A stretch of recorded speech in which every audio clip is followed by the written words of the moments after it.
Bom, pessoal, vamos começar então aqui uma outra videoaula falando sobre os nossos componentes.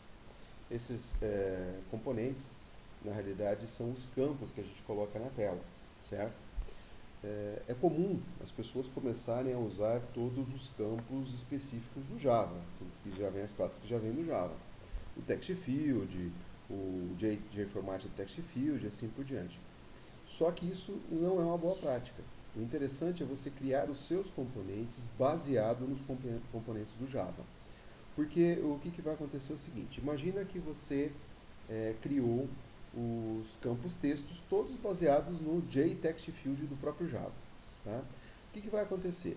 Amanhã depois, se você tem lá, sei lá, 50 telas com 10 componentes deste em cada tela, você vai ter 500 telas, 50 vezes 10, 500. Não é isso? Bom, vamos imaginar que a partir de agora você quer fazer com que todos esses componentes, quando receberem o foco, troquem a cor. Ele está branco, eu quero que ele fique, por exemplo, em azul. Toda vez que ele receber o foco, ele vai se tornar azul, que é para facilitar a vida do usuário, para saber em qual componente que ele está com o foco ativo. Imagine vocês fazerem isso em 500 campos, 500 locais diferentes dentro do seu código. Então, a gente tem que começar a pensar orientado a objeto. E uma das coisas, pensando em orientação a objeto, é fazer a componentização, ou seja, criar os componentes dentro do meu sistema. Então, por exemplo, aqui, ó, vamos só citar o primeiro, meu JTextField. Esse meu JTextField, se vocês forem ver, ele estende de JTextField. Ele é um JTextField, como qualquer outro, se você fosse usar dentro do Java. É a classe JTextField que você estaria utilizando. A vantagem é que, a partir do momento que você começa a usar este componente, criar os objetos a partir daí e colocá-los nas telas, né? Ao invés de colocar esse cara aqui seco, o que vai acontecer é que toda e qualquer mudança que você quiser fazer, você vem aqui na classe, monta a mudança, faz o que você quer fazer e automaticamente todo mundo começa, todos aqueles locais onde você utilizou ele, começam a responder da forma que você programou aqui dentro. Então isso é uma vantagem muito grande, principalmente para sistemas grandes, sistemas que tendem a evoluir, a ter várias telas, a ter vários componentes, né, vários locais onde você vai precisar usar ele. Então aqui só para vocês terem uma ideia do que nós fizemos. Por exemplo, ó, nessa tela nós usamos um Focus Listener. O que é o Focus Listener? É aquele camarada que vai ficar te avisando, é exemplo daquele que a gente utilizou na tela de sistema, o tal do Action Listener, né? Lá ele avisa quando alguém selecionou o item, quando selecionou o item de um menu. Esse camarada aqui vai sempre estar avisando assim, ó, recebi o foco ou perdi o foco. Então, quando existe a recepção do foco ou a perda do foco, ele vai nos avisar.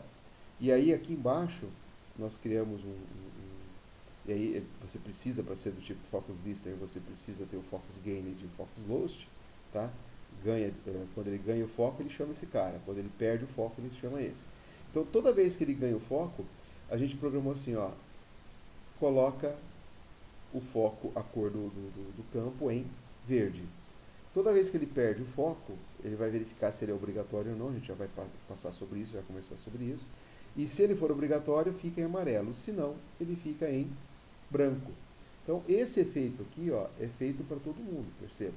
Se eu chegar aqui em estado e pedir aqui, for selecionando qualquer um dos itens, ele está fazendo, mas é uma parte só. Notem, ele está sempre selecionando o verde, não é isso? Quando eu seleciono, ele coloca a cor verde. Ótimo. Se eu vier aqui e trocar de verde para azul e pedir para executar, vocês vão perceber o seguinte, em todos os campos, não é em um não, em todos eles que são desse tipo, ele muda a cor. Então eu não tenho que sair escrevendo, reescrevendo código em todas as classes, em todos os locais onde eu tenho um campo desse tipo. Se você tivesse colocado um JTextField, você já teria um pouquinho mais de problema para fazer isso. Tá? Então a ideia de se fazer os nossos componentes é fazer isso, fazer com que você tenha mais controle e mais facilidade de alterar, de implementar coisas novas à medida que o seu sistema vai crescendo e vai sendo melhorado. Então, o que a gente fez? Criou um pacote de componentes e dentro dele a gente colocou esses caras aqui. Tá? Claro, aqui são alguns exemplos, posso ter vários campos, né? Eu tenho o campo data, o campo monetário, o DB Combo Box, que esse camarada vai pegar dados do banco de dados e trazer para mim. Esse aqui, JFormatted Text Field, é utilizado como base para campos do tipo no campo data, campo CEP. A gente já vai passar por eles aqui, vai ficar mais fácil de entender. Uma outra coisa que a gente faz também é o seguinte: declarar uma interface. Vocês lembram lá do Action Listener? Tá? O Action Listener dizia que se eu quisesse ser do tipo Action Listener, eu precisaria obrigatoriamente ter um Action Performance. O Focus Listener, dê uma olhada aqui. O que ele me obriga a ter? O Focus Gained e o Focus Lost. Ó, que legal. Então eles aqui embaixo, ó, que é o que a gente utiliza para fazer a troca de cores, certo? Quando eu criei o meu componente, o objetivo é dizer o seguinte: para ser um cara do tipo meu componente, ele precisa ter um conjunto de regras, um conjunto de métodos dentro dele, para facilitar a nossa vida. Então, um componente sempre vai precisar ter o quê? O getDica. Esse getDica é o nome do campo. Eu coloquei o termo dica, mas poderia ser nome, tá? Então, por exemplo, eu quero saber qual o nome desse campo. Vou mandar rodar aqui só para entender melhor. Quando eu adiciono o campo, eu digo que esse campo, o nome dele é código. Quando eu crio esse, eu digo que o nome dele é nome. Esse aqui eu digo que o nome dele é sigla. E esse aqui o status. Então, dica para mim são esses nomes que estão aqui, certo? Então, o que vai acontecer? A qualquer momento que eu precisar saber qual é o campo que está inválido, eu quero dar uma mensagem para o usuário baseado no nome do campo, eu peço através do getDica. Então, isso aqui, todo componente tem que ter isso aqui. O é obrigatório, mesma coisa. Toda vez que eu crio um componente, né, que eu mando criar um novo campo na minha tela, eu digo se ele é obrigatório ou não, através de uma forma que a gente vai mostrar lá na hora que estiver falando em tela cadastro e assim por diante. Mas, ó, o que vale dizer? A partir do momento que eu digo, que eu crio o campo e digo você é obrigatório, aqui já é perceptível duas coisas. Ele adiciona um asterisco no nome, tá? E coloca o campo com a cor em amarelo, certo? Então, baseado nisso, a qualquer momento, se eu quiser saber se um campo é ou não obrigatório, é só perguntar se ele é obrigatório ou não, e ele vai me responder. Deve me responder por isso. O método habilitar serve para quê? Para que eu passe um status booleano e diga para ele: olha, eu quero que você habilite, ou seja, que você fique ativo, que o usuário possa mexer, ou não, false, desabilita. Então, o usuário não vai conseguir editar o que tem lá dentro do campo. Tá? O é vazio, me informando: olha, escuta, o conteúdo que você tem aí dentro do seu campo está vazio? O usuário preencheu alguma coisa ou não? Então, isso é o objetivo do é vazio. E o é válido, ou seja, por exemplo, no campo CPF, o conteúdo que está aí dentro está válido? Os dígitos estão batendo, é isso mesmo? A data, um outro campo, a data que foi informada, a data é correta, né? É válida ou não? Então, basicamente, para ser do meu tipo, meu componente, ele precisa seguir ter esses métodos, né? Esses 5 métodos aqui lá dentro. Tanto é que, aqui dentro do meu JText Field, que eu digo que é do tipo meu componente, obrigatoriamente tem a dica, tem o método habilitar, tem o é obrigatório, tem o é vazio e tem o é válido, certo? Aqui tem um limpar, ó, que eu poderia também incluir lá. Talvez seja até interessante eu colocar lá, ó, meu componente, eu vou dizer que a partir de agora ele também vai ter um método limpar, que é para limpar o campo, né? Para zerar o campo quando eu precisar. Se eu precisar zerar o campo, eu chamo o método limpar. Feito isso, né, nós temos aqui então tudo ok. Pode ser, que é o caso aqui, ó, de acontecer, que alguns dos métodos ainda não tinham limpar. Olha o que acontece. Anteriormente, isso aqui não estava dando erro. Tá? Por exemplo, o meu jeito de formato de Text Field não estava dando erro. O que está acontecendo? Vamos dar uma olhada lá. Ele está dizendo para mim o seguinte, ó, esse cara aqui, tá, de formato de Text Field, não é abstrato e não redefine o método abstrato limpar, que está em meu componente. Resumo da ópera, vamos fazer de uma forma bem simples. Ele está querendo dizer o seguinte, ó, meu componente exige que eu tenha o método limpar. Lembra que a gente acabou de colocar lá o método limpar no meu componente? Pois bem, e você está dizendo que você implementa o método limpar, perdão, implementa uma interface chamada meu componente aqui. Se você é do tipo meu componente, você precisa ter o método limpar. É isso que ele está chiando. Porque aqui dentro não tem. Ó. Se você for ver, tem o getDica, obrigatório, habilitar, vazio, é válido, focus gain, focus load, mas não tem o habilitar. O limpar. A partir do momento que você vier aqui, por exemplo, e clicar em implementar todos os métodos abstratos, ele vai lá embaixo e cria o método limpar para você. Quando o NetBeans cria um método, prestem bastante atenção nisso, ele cria com uma linha que, se você não modificar essa linha, a hora que você mandar rodar o sistema e for chamado esse método, ele vai emitir uma exceção, um erro, dizendo, cadê o código que você deveria escrever aqui? Tudo bem, criar um método é uma coisa, agora, escrever código para você não vai fazer isso. Não é isso? Aqui você tem que dizer o que ele tem que fazer para limpar. No nosso caso, o limpar seria setText, fazer isso aqui, tornar o texto do meu campo em branco. Ok? A partir do momento que eu fiz isso, ele deveria ter tirado, demorou um pouquinho, mas já tirou. Tirou a mensagem de erro, não tem mais erro dentro desse cara aqui. Por quê? Porque a partir de agora, se eu sou do tipo meu componente, eu tenho todos os métodos obrigatórios aqui dentro. Certo? Bom, aqui no meu DB Combo Box a gente vai fazer a mesma coisa, pedindo para ele implementar. Ele vai criar o limpar. E aqui no limpar tem um negócio um pouco diferente. Porque o meu Combo Box, ele na realidade, ele é um componente J Combo Box. Aqui tem um JCB que a gente explica melhor. Mas o que eu teria que fazer aqui? Set selection, ou set selected index, a posição -1. Isso significa, ou 0, que no caso seria 0, depois eu explico melhor isso. Ele vai simplesmente deixar a seleção zerada, né? Ou seja, aqui no nosso caso vai deixar como se o campo não tivesse sido preenchido. Certo? Então, feito isso, está resolvido o nosso problema. A gente volta a conversar sobre esse cara. Bom, no meu jeito de formato de text field, então, no meu JTextField aqui, tá? A gente está estendendo esse cara e mandando implementar o Focus Listener e o meu componente. Focus Listener para fazer aquela jogada de corzinha lá, né? De ficar verde, ficar amarelo, enfim. Aí você não gostou da cor? Vai lá, troca, faz a cor que você quiser. Mas é só para exemplificar como funciona. E o meu componente é para ter todos esses métodos que a gente vai precisar utilizar com certeza. Bom, depois disso, notem que eu criei dois atributos aqui. Um booleano e um string. O obrigatório booleano, dica, string. O obrigatório é para que ele guarde o valor quando eu for criar o meu campo. Eu digo para ele assim, você é obrigatório ou não.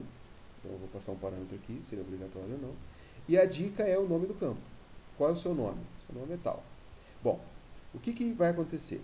Toda vez que um método é executado e ele recebe parâmetros, esses parâmetros só são válidos a partir do momento, até que os parâmetros que eu estou recebendo só são válidos até que o meu método deixe de existir. Ou seja, enquanto o meu método estiver rodando aqui, existem esses dois valores. A partir do momento que ele termina de executar, esses dois valores são perdidos. Então, como eu vou precisar disso para a hora que eu der o getDica, eu tenho que retornar qual o valor, é obrigatório aqui embaixo, eu tenho que retornar se ele é obrigatório ou não, eu preciso guardar esses valores. Então, para que eu possa guardar esses valores, eu criei dois atributos, e esses atributos são obrigatório e dica. Então, aqui, a partir do momento que eu recebo esses parâmetros, eu digo assim, ó, desobrigatório, que nada mais é do que esse cara, é igual a obrigatório, que é esse parâmetro que está chegando aqui. Então, eu estou pegando o valor que está chegando e colocando dentro desse campo aqui, meu atributo, né? Aí depois, dica, mesma situação. A dica que está chegando para mim vai ser colocada dentro do meu atributo dica. E a partir daí pode parar de executar o meu método construtor, que eu vou ter os dois valores guardadinhos aqui para que eu possa utilizar. Isso campo a campo, né? Cada um dos campos vai ter seus dois valorezinhos ali. Depois disso, nós temos aqui os set columns. O set columns está determinando que é tamanho de 10. Então, todos os meus campos, texto, aqui eu estou deixando tudo como texto de início, tem o mesmo tamanho, 10 aqui. Poxa, Carlos, eu gostaria de colocar aqui 5 campos, 5 dígitos aqui eu gostaria de colocar 50, aqui eu gostaria de colocar 2, aqui um só. Como é que eu faria isso? Bom, dentro da forma que está agora, a gente não resolve isso, certo? Mas, lembrando aquela situação, se depois das minhas 50 telas criadas, meus 10 campos por tela criados, eu quisesse fazer isso, era simplesmente eu chegar aqui e falar assim, bom, a partir de agora eu vou ter o número de colunas. Então, além de informar se é obrigatório ou não, eu vou informar quais são o número de colunas e o nome do campo. Aí, aqui dentro, eu poderia trocar esse 10 por colunas, que é o valor que está chegando para mim. E estaria resolvido. Claro, aí existe um problema. A partir do momento que eu fiz isso, vocês vão perceber... Opa, deixa eu só mandar gravar isso. Beleza? Que ele começou a dar erro em alguns locais. Por quê? Porque esses locais utilizam esse meu JText Field. E por utilizar esse meu JText Field, eu preciso determinar quais são os tamanhos, porque eu acabei de colocar um novo parâmetro aqui. E eles não estavam passando esse parâmetro. Então, um deles é o meu campo monetário. O meu campo monetário, ele não passa o tamanho que eu quero. Vamos colocar aqui, e já está recebendo as colunas. Olha que beleza, é só escrever aqui, colunas. Beleza, resolveu o nosso problema. Bom, agora, as minhas telas de cadastro, onde eu crio os componentes, aqui, não tem o valor. Então, para código eu quero 5, para nome eu quero 50, para status eu quero 1. Beleza? Fechou? Ok. Ele vai parar de dar erro para mim. Parou de dar erro. A tela de cadastro de estado é a mesma situação. Para o código eu quero 5, para o nome eu quero 50, para a sigla eu quero 2 e para o status eu quero 1. Também, só mandar gravar e beleza. Vocês vão perceber que ele vai parar de dar erro. E olha o que vai começar a acontecer agora. Em todas as minhas telas, a partir de agora, eu tenho valores diferenciados. Agora imagine se eu não tivesse feito isso. Eu teria que sair tela por tela, setando valor por valor e achando dentro do código. Aqui não. Eu vou simplesmente onde eu estou instanciando o objeto e já digo para ele que eu quero que ele mude, que ele faça dessa forma aqui. Né? O tamanho que eu quero. Então está resolvido o nosso problema aqui. Ok. Vamos voltar ao nosso assunto, que é o meu JText Field. Bom, depois que a gente seta o número de colunas, a gente adiciona como listener a própria classe. Então, o meu JText Field vai avisar ele mesmo o que aconteceu. Então, todo o controle vai estar sendo feito pela própria classe. Claro, lembra que para que ele seja colocado aqui como um Focus Listener, a minha classe tem que implementar um Focus Listener. Ctrl Shift I se tiver algum erro de importação. E depois ele vai dar aquele erro que você não tem os métodos lá. Só pedir para ele implementar ou vir aqui e escrever na mão mesmo, né? Os dois métodos, Focus Gain e Focus Load. Carlos, como é que eu lembro mesmo quais são os campos que eu preciso? Só vir aqui em cima, vir em cima de Focus Listener e dar um Ctrl B. Ctrl B de bola. Ele vai levar para você para dentro do código do Java e dizer, olha, para ser do tipo Focus Listener, você precisa ter esses dois métodos aqui. Você pode dar um Ctrl C, vem aqui, dá um Ctrl V e aí você escreve o código que você quiser colocar. No nosso caso aqui já está escrito que quando o nosso campo ganhar o foco, ele vai ficar verde. Quando ele perder, dependendo se ele é obrigatório ou não, agora já dá para saber o que é esse é obrigatório, né? Que é o método que está aqui, que vai retornar sempre se ele é obrigatório ou não. Então, baseado naquela informação de se o campo é obrigatório ou não, ele vai printar em amarelo ou em branco, quando ele perder o meu foco, certo?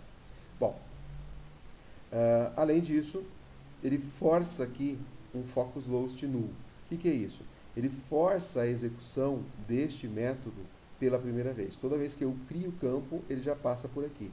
Para quê? Para que a hora que o campo for para a tela, ele já vá amarelo ou branco, dependendo do valor.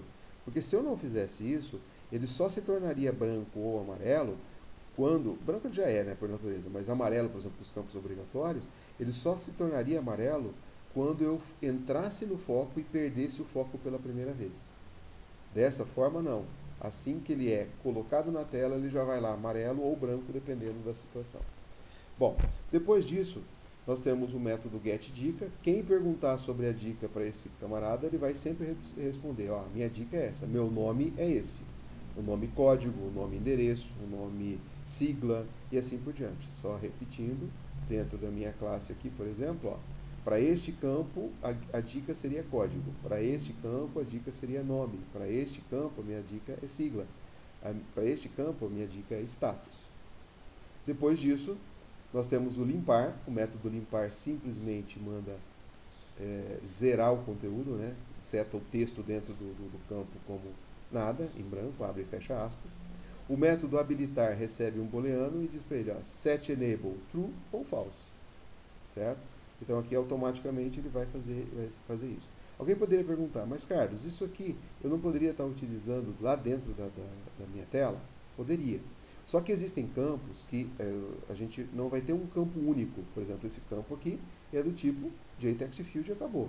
Agora lá no meu DB Combo Box, o meu DB Combo Box não é um campo específico. Ele implementa um painel, ele estende um painel, né? Ele é um painel que dentro do painel tem duas coisas. Vai ter o Combo Box e o botão.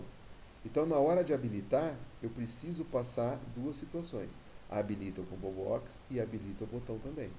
Então, por isso existe o método habilitar, porque cada componente vai saber o que tem que fazer na hora de habilitar ou desabilitar o componente. Então, ele recebe, então, de novo, vamos voltar aqui, true ou false, e aí ele diz para mim o que tem que ser feito. O é obrigatório é um método que retorna um booleano. E diz para mim, quem chamou, ele fala assim, ó, eu sou obrigatório ou eu não sou obrigatório, baseado nessa informação que chegou aqui para mim. Ó, né? A gente passou para cá e guardou. Então, agora ele vai retornar se ele é obrigatório ou não. O é vazio, ele tem essa linha aqui, que é uma linha, se a gente olhar de primeiro momento, assim, ela é um pouco mais complexa, mas aqui ela está explicada ponto por ponto. Entenda o seguinte, para saber se o conteúdo de um campo é vazio, a primeira coisa que eu faço é pegar esse conteúdo, certo? Depois que eu peguei o conteúdo, aqui no caso eu tinha colocado ele dentro de uma variável chamada conteúdo. Aí eu faço o seguinte, pego o conteúdo e passo o método trim. O método trim tira todo e qualquer espaço que estiver dentro da string, certo? Para saber se, de repente o cara bateu espaço lá à toa, ele continua sendo um campo vazio. A partir do momento que eu tiro os espaços, aí eu já sei, bom, o que restou lá dentro é um campo vazio ou tem algum conteúdo lá dentro. Tá? Aí o que ele faz? Pergunta, e esse conteúdo aqui, né, nessa linha de cima, ele é atribuído de novo para a variável conteúdo. Então aqui eu estou limpando todo e qualquer espaço e vai passando para conteúdo. Aí eu pergunto, escuta, aquele conteúdo que acabou de ser limpado lá dos espaços e tal, ele é vazio? Existe um método chamado é-vazio para a classe do tipo string, que a gente criou aqui. Esse nosso cara é um objeto do tipo string. Então existe um método chamado isEmpty. Está vazio? Se estiver vazio, ele retorna true. Ou, se não estiver vazio, ele retorna false. E esse retorno é passado com a variável retorno do tipo booleana. Ao término, a gente pede então para o método retornar o conteúdo da variável. Então notem, eu fiz bem passo a passo aqui. Agora, eu posso simplesmente usar tudo isso que nós fizemos de uma forma só. Ó, eu não peguei o valor do conteúdo do campo, está aqui, getText. Depois, em cima desse conteúdo, eu não peço para ele fazer um trim, limpar os espaços? Pois é, então, trim. Depois disso, eu não peço para ele fazer um isEmpty, para verificar se está vazio ou não? Está aqui, isEmpty. Esse retorno de tudo isso aqui, até esse momento que eu cheguei no isEmpty, eu não vou passar para uma variável e depois retornar para quem me chamou?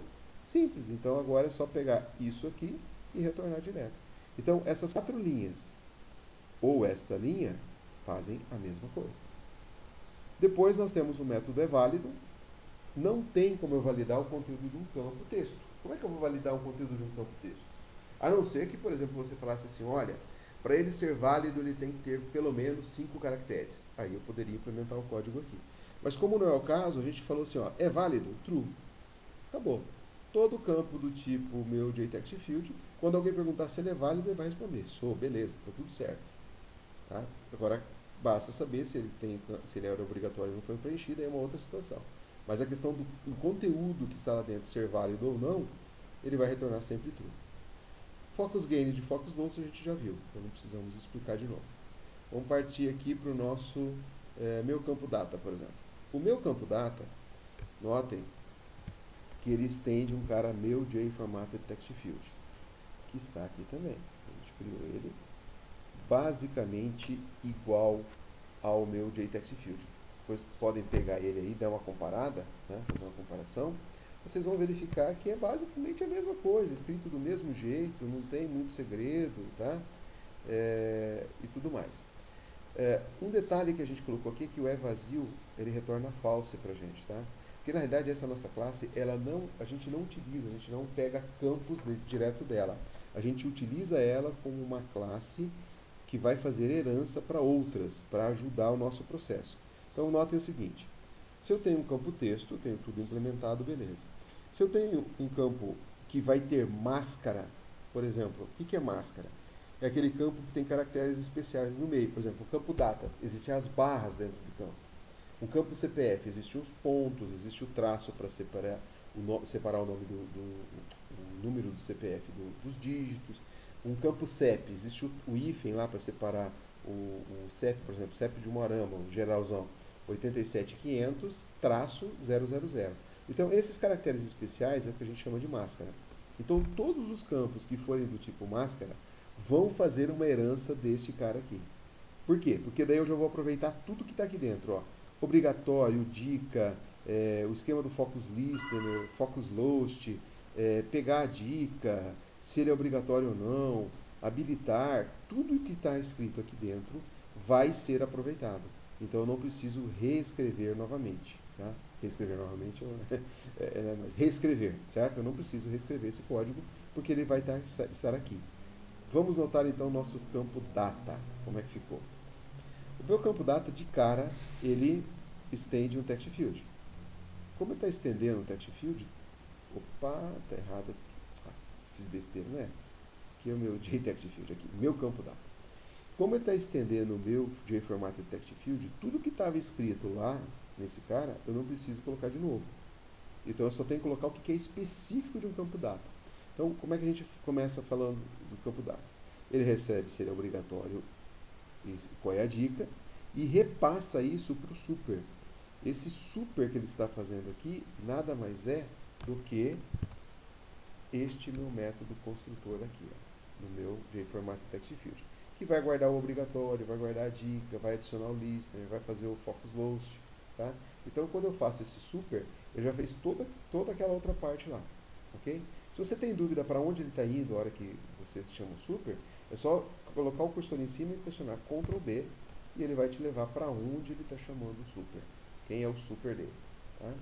Bom, depois que ele fez tudo isso, aí dentro de um bloco try-catch, nós colocamos a máscara. No caso, a gente usa esse mask formatter, que é o objeto do Java pronto para isso. Você coloca com o sustenido, né, o jogo da velha, como queira, tá? Ou hashtag, né, como queira. E aí você coloca lá dois sustenidos, né, barra, mais 2, barra, mais 4. Então, ele vai aparecer nesse formato lá, onde no local desses sustenidos aqui, você vai colocar os números. Então, 2 dígitos, barra, mais 2 dígitos, barra, mais 4 dígitos. Então, seria o formato da data. Usa esse cara e pede para instalar a própria classe, que ele vai, então, a partir desse momento, ele vai obedecer essa máscara aqui, tá? E determina o número de colunas igual a 10. O campo data, então, vai ser sempre fixo com 10, certo? Depois disso, feita essa parte, a gente vai então agora dizer como é que esse campo data, eu sei que ele está vazio. Ele está vazio a partir do momento que ele tem esse formato. Cuidado que muda, porque é como se eu tivesse 2 espaços em branco, uma barra, 2 espaços em branco, uma barra, mais 4 espaços em branco. Então, ele precisa estar nesse formato aqui. 2 espaços, barra, 2 espaços, barra, 4 espaços.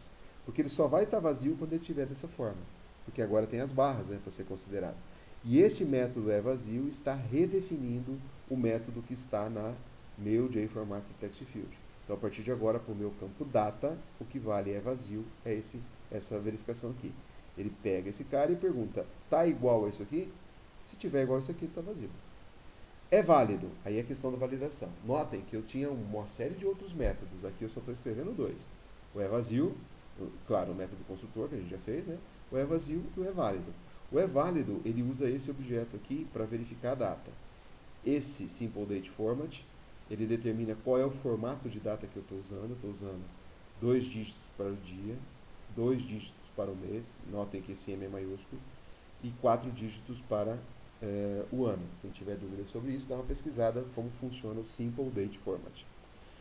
Esse nosso objeto que nós criamos, de início eu seto um esquema de set leniente false. Isso aqui significa o seguinte: imagina que o meu usuário chegou lá e digitou 32 de janeiro de 2015, ou de 2016, ou 2017, 20, sei lá que ano. Mas entenda assim: se eu colocar esse cara, se eu deixar ele como padrão, que é o true aqui, tá? Se eu tentar fazer a conversão da data, ele vai fazer essa data virar isso aqui, ó. Porque ele considera 31 de janeiro e esse 1 a mais que ele está aqui, ele joga como a próxima data. Imagina que eu colocasse 32, ao invés de 32, eu colocasse 33. Ele jogaria essa data como 2 de fevereiro. Imagina que eu colocasse 34. Ele colocaria isso aqui como dia 3 de fevereiro. E assim sucessivamente. Então, quando ele não está como false, ele faz esse tipo de conversão. Só que não é isso que a gente quer que ele faça. A gente quer que ele dê um erro, caso ele não consiga. Então, se ele tiver como false e receber uma data desse tipo, ele não vai fazer a conversão, tá? E vai cair aqui na exception, no erro. Ele vai tentar fazer essa conversão nessa linha, tá? E como ele está setado como false aqui, ele vai cair aqui como erro. Então vamos ao seguinte: se acontecer uma situação daquela que eu comentei, da data ser incorreta, como ele está como false, ele vai tentar fazer o parse que a gente chama, ele vai tentar converter aquela data, tá, que está aqui no getText, estou pegando o texto do meu campo e pedindo para transformar numa data. Se ele não consegue, porque a data está incorreta, ele não tem como fazer aquela conversão maluca que eu mostrei para vocês ali, ele vai dar um erro e vai cair aqui. O erro dele, que faz? Return false. É válido? Não, é falso. Ele retorna para mim como false e acabou. Agora, se ele conseguir fazer, ele vai cair nessa outra linha. Return true. Ó, beleza, consegui fazer a conversão. Então é isso que, é dessa forma que funciona o meu campo data. Se eu quiser implementar o meu campo CPF, meu campo CEP, meu campo telefone, meu campo CNPJ, enfim. Basicamente é isso que nós fizemos, trocando a máscara, aí aqui aumentando ou diminuindo o tamanho, dependendo do caso, né, para que ele fique ajustado, mexendo nesse nosso método vazio e, claro, mexendo no esquema de validação. Cada campo tem sua validação específica para ser feita, né? Por exemplo, o campo CEP vai ser difícil você fazer uma validação, a não ser saber se o camarada digitou todos os 8 dígitos lá do CEP. Para isso não vai ter muita diferença, né? O campo vai ser válido mesmo, porque não tem como você ficar valendo, a não ser que você entre com o esquema de consulta ao web service do correio para saber se aquele CEP existe, aí é uma outra situação. Nós não vamos entrar no mérito da questão aqui agora, tá? Bom, além desse cara, nós temos o campo monetário. O campo monetário, existe uma aula específica para ele, porque ele é bem mais complexo, tá? Ele coloca os pontos, as vírgulas e tudo mais dentro do campo, tá? E o meu DB Combo Box. O meu DB Combo Box é um campo que vai exigir primeiro que vocês vejam as aulas sobre acesso a banco de dados, porque naquela aula de acesso a banco de dados nós temos lá algumas formas de mostrar como eu acesso o banco. O meu DB Combo Box ele é feito para preencher os campos de um componente baseado em uma tabela do banco. Então, por exemplo, tabela aqui, cidade. Ó. Quando eu clicar em incluir, esse cara é um DB Combo Box. Ele tem essa composição aqui. Tem um Combo Box e tem um botãozinho. Quando eu clico aqui, ele já buscou os dados que estão lá no banco de dados. Em ordem alfabética. Tem ordem alfabética aqui? Não, não está. Mas, enfim, deveria estar. É só trocar um SQL lá que ele resolve isso. E aí, o que iria acontecer? Com base nessa seleção aqui, ele retorna para mim qual é a chave, o identificador desse Acre maluco que eu coloquei aqui, o Paraná, por exemplo. Tá? Ele vai me dizer qual é a chave primária para que eu possa gravar no cadastro da cidade. Certo? Esse DB Combo Box, ele funciona basicamente assim. Ele tem um painel. Ele é um painel, na realidade, né? Ele implementa meu componente. E aí ele recebe obrigatório, recebe a dica que a gente já viu, né, nos outros, tá? Além disso, ele recebe um SQL, uma string SQL, que contém qual é o SQL que tem que ser feito no banco de dados para retornar os valores que eu quero mostrar no Combo Box. E ele sempre retorna de parzinho para mim. Esse parzinho sempre é assim, ó. Vamos imaginar aqui na frente. 1, e aí Paraná. Então, esse 1 para mim é a posição 0 de um vetor que ele vai mostrar para mim. E esse 1 é a posição 1. Esse Paraná, desculpe, né, é a posição 1.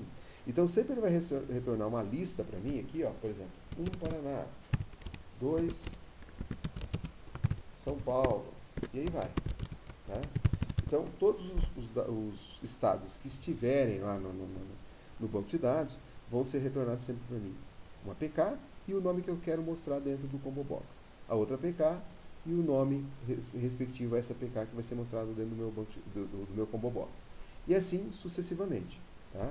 Então, o nosso SQL sempre vai ter que retornar a PK e o que deve ser mostrado dentro do banco. Okay? Bom, depois que ele recebe esses dados, ele passa todos esses dados para os meus atributos, obrigatório, SQL dica, que estão aqui, né? Pega os dados que foram recebidos, os nossos parâmetros, e passa para lá. Cria um combo box, cria um botão, e aqui ele cria uma lista que a gente chama de dados, é o nome que a gente deu, tá? É uma lista, onde nessa lista tem um vetor com duas posições. Lembra que eu falei lá? 1 São Paulo, por exemplo. Ou 1 Paraná, para usar o mesmo exemplo. Tá? Então, o que é isso? Esse object aqui é um vetor, onde a posição 0 tem o APK e a posição 1 tem o nome do estado, por exemplo. Tá? E aí eu tenho uma lista desses caras, então eu posso ter essa situação aqui. 2 São Paulo. Então, cada elemento da lista é um objeto, um vetor de objetos. Então, esse aqui é o primeiro elemento da minha lista, esse cara é o segundo elemento da minha lista. Então, cada linha da minha lista contém dentro dela um vetor com duas posições, posição 0 PK, posição 1, o que deve ser mostrado na tela. Bom, depois que a gente faz entendido isso aqui, a gente vai, dentro do método construtor, dizer que esse método construtor, que é um painel, tá, tem duas coisas. Tem um combo box e tem um botão. Então aqui, para que eu possa adicionar de forma conveniente, que fique um do lado do outro, eu determino que ele vai usar o set layout, né, flow layout. O flow layout indica o seguinte: todos os componentes vão sendo colocados na mesma linha, alinhados horizontalmente. Se acontecer de não caber dentro da tela, se não couber dentro da tela, aí ele quebra a linha e coloca na linha de baixo. Então, esse flow layout é para que tenha essa aparência o meu componente, ó, que apareça dessa forma aqui, ó, certo? Bom, depois disso, a gente tem aqui os dois comandos. Primeiro adiciona o combo box, depois adiciona o botão. Se eu inverter essa ordem, o botão vai ficar à esquerda e o combo box à direita. E chama o método preencher. O método preencher, que é do próprio meu DB combo box, faz o seguinte: na primeira linha do combo box, ele adiciona essa string, seleciona. Então, por isso que o meu combo box, quando começa, ele começa lá com a opção selecione, né? E depois vem as outras opções. Então, por isso que ele está com esse cara aqui primeiro. Depois disso, ele vai pegar a lista dos campos, das informações que eu preciso ter. Isso é baseado na classe conexão. Na classe conexão, nós temos um método lá que faz a consulta do combo box. Então, Ctrl B aqui em cima, aqui está a classe conexão. Maiores detalhes sobre a classe de conexão, dei uma olhada na videoaula sobre acesso ao banco de dados, que tem uma videoaula só sobre ela. A consultar combo box vai receber um SQL, e esse SQL vai retornar para mim a lista dos dados que devem ser mostrados lá, conforme eu comentei com vocês. Na posição 0 do vetor sempre vai vir a PK, e na posição 1 sempre vai vir o nome que deve ser mostrado no combo box. Ok? Depois disso, então, depois que ele faz a consulta, dados vai estar preenchido com todos os campos. Então, cada linha, se eu tiver 10 estados, 10 linhas, cada linha dessa vai ter lá na posição 0 a PK, na posição 1 a string. Bom, nesse momento, então, a gente faz um for, passando por todo a minha lista de dados, né? Começa em 0, enquanto menor do que a lista de dados. Esse menor é porque eu estou começando na posição 0. Então, se eu tenho 3 elementos, 3 estados, o meu primeiro vai ser 0, o segundo vai ser 1 e o terceiro vai ser 2. Não vai existir o elemento 3, porque eu comecei em 0. Então, por isso que a gente fala para ele ir com o meu i enquanto ele for menor do que o tamanho do meu vetor. Porque a última posição do meu vetor sempre vai ser o tamanho menos 1, porque eu comecei na posição 0. Aqui ele faz 1 mais 1 e tudo bem. Então, esse for aqui é um for específico para percorrer todos os elementos que eu tenho dentro dos meus dados. Muito bem. À medida que eu for percorrendo, imagina que eu tiver 3 elementos, ele vai fazer o seguinte. Vai mandar adicionar dentro do meu combo box, adicionar o item, que está lá em dados, na posição i, na posição do meu for. Então, na primeira vez vai ser 0, na segunda vai ser 1, na terceira vai ser 2 e assim por diante. Em qual posição, qual das posições daquele meu objeto que eu recebi, que eu vou querer? Lembra que ele tem a posição 0, que é para PK, e 1 para que vai ser mostrado dentro do combo box. Então, por isso que eu estou pegando a posição 1 de cada um daqueles nossos vetores que estão dentro da minha lista. Então, é aqui que eu estou pegando a posição 1. E mandando colocar no combo box. É aí que ele vai preencher os dados. Bom, depois de feito isso, em determinado momento a minha tela vai querer pegar o valor, saber qual o valor do combo box. Qual foi o estado, por exemplo, que o meu usuário selecionou. Ele veio aqui e selecionou um estado, sei lá, esse cara aqui. Qual é o valor desse cara aqui? Qual é a APK desse cara para ele poder gravar no cadastro de cidade como FK? Então, nesse momento, quem vai fazer esse papel é esse getValor. Esse getValor vai perguntar o seguinte: escuta, o item selecionado no meu combo box é maior do que 0? Se ele for maior do que 0, significa que existe um item selecionado. Ó, vejam bem. Quando eu coloquei... Perdão, esse aqui. Quando eu coloquei lá e pedi para ele montar, o item 0 é esse cara aqui, é o meu selecione. Então, se ele tiver aqui, né, se ele tiver no 1 ou para frente, significa que tem um item selecionado. Se ele estiver no 0, ou se ele responder menos 1, que seria o fato de ele não ter seleção nenhuma, nem esse cara aqui teria sido selecionado, ele vai retornar para mim que não existe um estado selecionado. Então, notem aqui, ó. O que vai acontecer? Se ele for maior, significa que tem um cara selecionado. Então, ele vai pegar lá dados, vai pegar a posição correspondente lá nos dados, né, ao item selecionado menos 1. Por que isso? Lembre-se que como eu adicionei um campo a mais, adicionei o tal do selecione lá, uma informação a mais, o selecione, então agora o meu dados está fora de sincronia com o que eu tenho dentro do campo. Por exemplo, ó, vamos imaginar que o dados veio assim para mim: 1 Paraná, 2 São Paulo. Muito bem. Como na hora de adicionar eu coloquei assim, ó, então essa é a posição 0 do... Perdão. Essa é a posição 0 do meu dados, que tem essas duas informações, e essa aqui é a posição 1 do meu dados, que tem essa aqui. Quando eu fui adicionar lá no combo box, lembra que a primeira coisa que eu faço antes de adicionar os dados é adicionar o selecione. Então ele ficou assim, ó, selecione. Então essa aqui é a posição 0 dentro do meu combo box. Aí a posição 1 ficou como o meu Paraná. E a posição 2 ficou São Paulo. Então veja bem, eu não tenho mais uma correspondência que a posição 0 do meu dados é a minha posição 0 do meu combo box. Mudou. Então é o seguinte, quando eu quiser saber, vamos supor que Paraná é o cara selecionado lá. O que vai ter que acontecer? Ele vai ter que pegar dentro do meu combo box, que é esse cara, qual é o item selecionado. Qual é o item selecionado mesmo? 1, não é isso? Muito bem. Só que para que eu pegue a PK, né, o número correto lá do outro lado, o que eu tenho que fazer? Eu tenho que pegar a posição 0 de dados, porque é onde está meu Paraná. Então o que vai acontecer? Eu vou fazer isso aqui, ele vai me retornar 1, menos 1. Então toda vez que eu pegar o índice menos 1, eu vou pegar exatamente quem é o cara que está lá do outro lado, correspondendo ao estado selecionado. Se fosse 2, se fosse São Paulo, por exemplo, o cara selecionado, quem que seria então? Eu vou pegar aqui, é o meu segundo cara. Então, 2 menos 1 dá 1. Então, opa, vou lá em dados e pego o elemento que eu quero. Certo? Então, basicamente é isso que a gente faz. Aqui em 7, desculpe. Aí, se for isso, ele retorna, beleza, fechou. Se não, se ele não for maior que 0, ele retorna menos 1, dizendo, olha, o valor que está aqui não existe em seleção. Não tem um cara selecionado.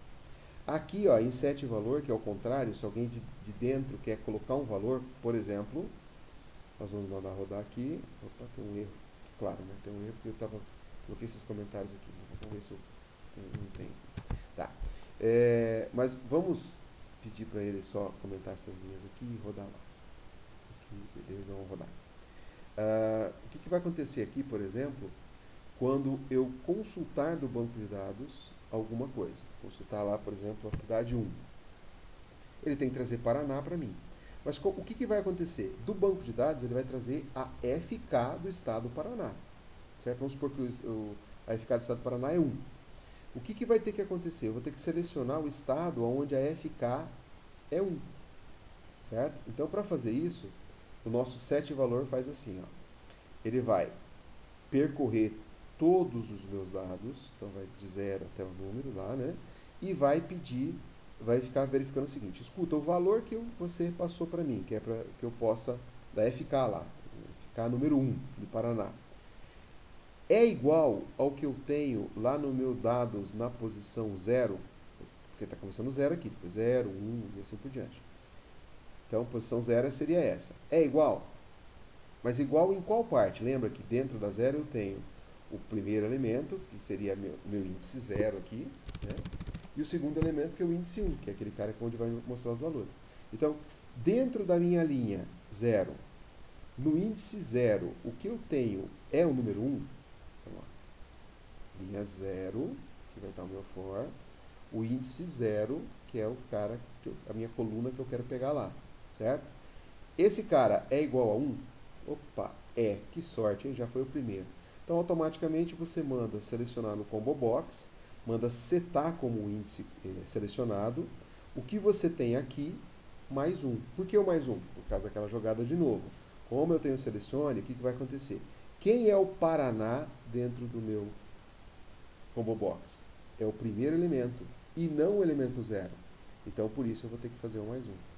Aí ele faz isso e já return. Esse return aqui é simplesmente para cair fora, para fazer com que o nosso campo caia fora, né? Que ele saia fora desse método aqui.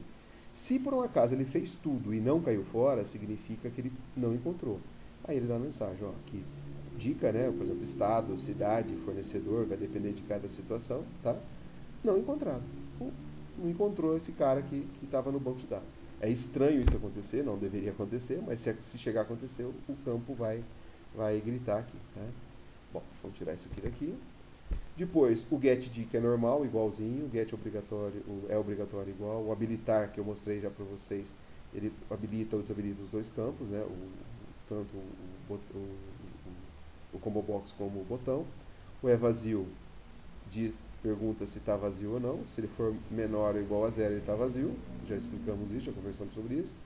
O é válido sempre vai retornar true, não tem como um campo como box ser inválido. E o limpar é simplesmente determinar que ele vai para a posição 0. Por que ele vai para a posição 0? Porque a minha posição 0 é a posição que está o tal do selecione. Ok? Quanto ao botão que temos aqui, esse botão seria para abrir a tela de cadastro do estado, por exemplo. Então, eu estou dentro da minha tela de cidade e, de repente, eu me vejo aqui numa situação onde não existe o estado que eu quero. Eu quero o estado Mato Grosso. Não tem Mato Grosso, só tem Mato Grosso do Sul. Então, eu teria que clicar aqui e ele abrir a tela de cadastro de estado para poder fazer isso. Ainda não fizemos isso. Em uma outra aula a gente vai conversar sobre isso. Tá? Bom, eu acredito que então a gente passou por todos os principais campos, né, entendendo os componentes. Então, por essa videoaula, nesse momento, seria só isso.